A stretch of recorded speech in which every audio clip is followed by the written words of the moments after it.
उपस्थित यहाँ पर हमारे बीच में पार्टी की प्रवक्ता श्रीमती अंजुम आरा जी, यहाँ पर उपस्थित हमारे बीच में पार्टी की पैनलिस्ट श्रीमती प्रतिभा सिंह जी और यहाँ पर सभी हमारे मीडिया के साथी। आज जिस तरह से इंडिया के गठबंधन के लोगों ने आज इतना बड़ा आरोप लगाया है कि यहाँ से संदेश जाएगा, यहाँ से तो संदेश धर्मनिरपेक्ष की जाता है, यहाँ से संदेश विकास का जाता है, यहाँ से संदेश सब धर्म सभी जाति के लोगों को कार्य करने की जाता है। महिला सशक्तिकरण की परिभाषा बिहार गढ़ता है, लेकिन वो लोग का सिर्फ आज चुनाव जहाँ जहाँ देश में हुआ है, जिस लोकसभा क्षेत्र पे या वहाँ इनका जनाधार खिसकते देख ये लोगों ने आज प्रेस कॉन्फ्रेंस बुलाया है, जिससे लगता है कि विपक्ष डर गया है और आज विपक्ष जो कहता है कि संविधान खतरे में है। मुझे तो लगता है कि लालू जी का परिवार का जो विरासत है, राजनीति है, वह खतरे में है। और जिस तरह से देखेंगे आप कि परिवार के हर एक व्यक्ति को लालू जी ने रोजगार देने का काम किया है, लेकिन वो अपने से रोजगार दिए हैं, लेकिन बिहार की जनता उन्हें नकार देगी। जिस तरह से वह चाहे रोहिणी आचार्य जी का हो, चाहे वे मीसा भारती जी का हो, परिवार के तमाम लोग चुनाव लड़ रहे हैं, इससे तो है कि उनके कार्यकर्ता को उनके पार्टी में उपेक्षा की जाती है। तो ये लोकतंत्र को तो लोग मानते नहीं, उनकी पार्टी में भी लोकतंत्र नहीं है। जहाँ लोकतंत्र उनकी पार्टी में नहीं है, परिवारवाद हावी है, तो यहाँ से वे संदेश देंगे कि बिहार में एक परिवार है जो परिवारवाद की परिभाषा गढ़ता है, वहाँ कोई लोकतंत्र नहीं है, वहाँ कोई लोकलाज नहीं है। बस वे पार्टी अपने परिवार और पार्टी के लिए बस काम करती है, उन्हें देश और समाज से कोई मतलब नहीं है। और कई ऐसे बिंदु पर इन्होंने अभी बहुत से ऐसी बातें उन्होंने कही है, जिस तरह से संविधान के बारे में बहुत ही ढेर ढंग से अंजुम आरा जी ने बताया है किस तरह से पिछड़ा अति पिछड़ा जातीय जनगणना हमारे मुख्यमंत्री जी ने करा करके सभी लोगों को आरक्षण दिया है, सभी लोगों को अवसर दिया है। तो बिहार आज तेजी से विकास कर रहा है। आज यहाँ पर इन्हें प्रेस कॉन्फ्रेंस करने की जरूरत नहीं है, वे अपना अभी जो चुनाव है वो संभाले, उनका जनाधार आज खिसक गया है। धन्यवाद। आज के पहले की तरफ भैंस और चारा की बात नहीं, बल्कि अब वो नौकरी की बात कर रहे हैं, क्योंकि उनको पता है, उनको विश्वास है, नौकरी मतलब नीतीश सरकार, सीधी सी बात है। और उन्होंने कहा कि ये जब आएंगे, एनडीए के लोग आएंगे तो संविधान खत्म कर देंगे। यह बात हर गांव तक पहुंच गई है, लेकिन हम लोगों का कहना ये है कि संविधान की जब बात करते हैं, संविधान में खतरे होने की बात करते हैं कि संविधान खतरा में है, और जब आप ये बोलते हैं कि संविधान को समाप्त कर दिया जाएगा, तो आदरणीय मनोज झा जी, मैं ये आपसे कहना चाहती हूँ, आप पढ़े लिखे बुद्धिजीवी हैं, इसमें कहीं दो राय नहीं है। तो 1976 में जब देश में अमेंडमेंट कॉन्स्टिट्यूशन में स्वर्गीय श्रीमती इंदिरा गांधी जी का शासनकाल था, और 42वां संशोधन करके जब संविधान को आपने,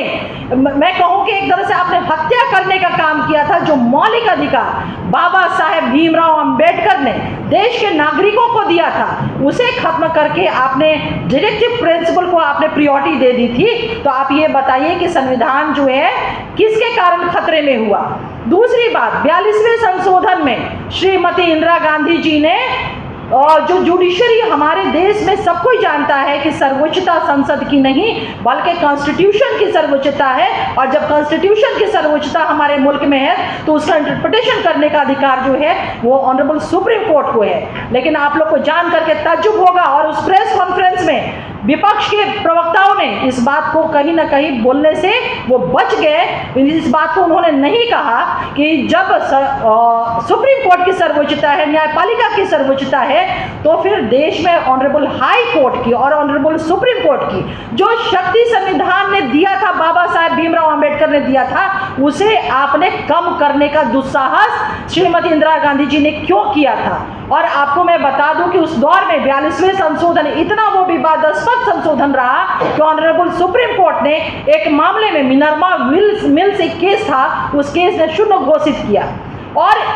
उस अमेंडमेंट के कारण कॉन्स्टिट्यूशन ऑफ इंडिया को उस वक्त में कॉन्स्टिट्यूशन ऑफ इंदिरा कहा जाता था। तो मैं पूछना चाहती हूँ तमाम उस विपक्ष के नेताओं से जो उन्होंने आज प्रेस कॉन्फ्रेंस के माध्यम से संविधान खतरे में है या संविधान को खत्म कर दिया जाएगा जैसे शब्दों का इस्तेमाल किया है, तो ये जो एक इतिहास का कालखंड है, ये काला खंड जो हमारा है जिसमें संशोधन किया गया, इसका जवाब कौन देगा। तीसरी बात उन्होंने कही कि देश के प्रधानमंत्री झूठ बोल रहे हैं, इतना झूठ बोल रहे हैं कि मशीन खराब हो जाएगा। निश्चित रूप से जब आपके ऊपर परिवारवाद के ऊपर, भ्रष्टाचार के ऊपर और आपने जो करप्शन किया है, गरीब गुरबों का आरक्षण, अति पिछड़ों का आरक्षण, दलितों का आरक्षण जो आपने खत्म करने का प्रयास किया है, जब उस पर देश के माननीय प्रधानमंत्री बोलते हैं तो आप कहते हैं कि झूठ बोल रहे हैं। अरे झूठ कौन बोल रहा है? आप लोगों ने देखा कि किस तरह से आदरणीय लालू प्रसाद यादव जी को बैकफुट पे आना पड़ा और आज तो मल्लिकार्जुन खड़गे साहब को बैकफुट पे आना पड़ा मणिशंकर अय्यर साहब के बयान को करके। लालू प्रसाद यादव जी ने आरक्षण पे कहा कि आरक्षण जो है मजहब के आधार पे मुसलमानों को मिलेगा और शाम में वो अपने बयान से पलट जाते कहते हैं कि आरक्षण का प्रावधान सामाजिक पिछड़ापन है। लेकिन मैं पूछना चाहती हूं कि आज जो प्रेस कॉन्फ्रेंस किया उन तमाम प्रवक्ताओं से कि जो आरक्षण जननायक कर्पूरी ठाकुर साहब ने दिया था बिहार में मुंगेरी लाल कमीशन के जो सिफारिशें थी उस सिफारिशों के आधार पर उस आरक्षण को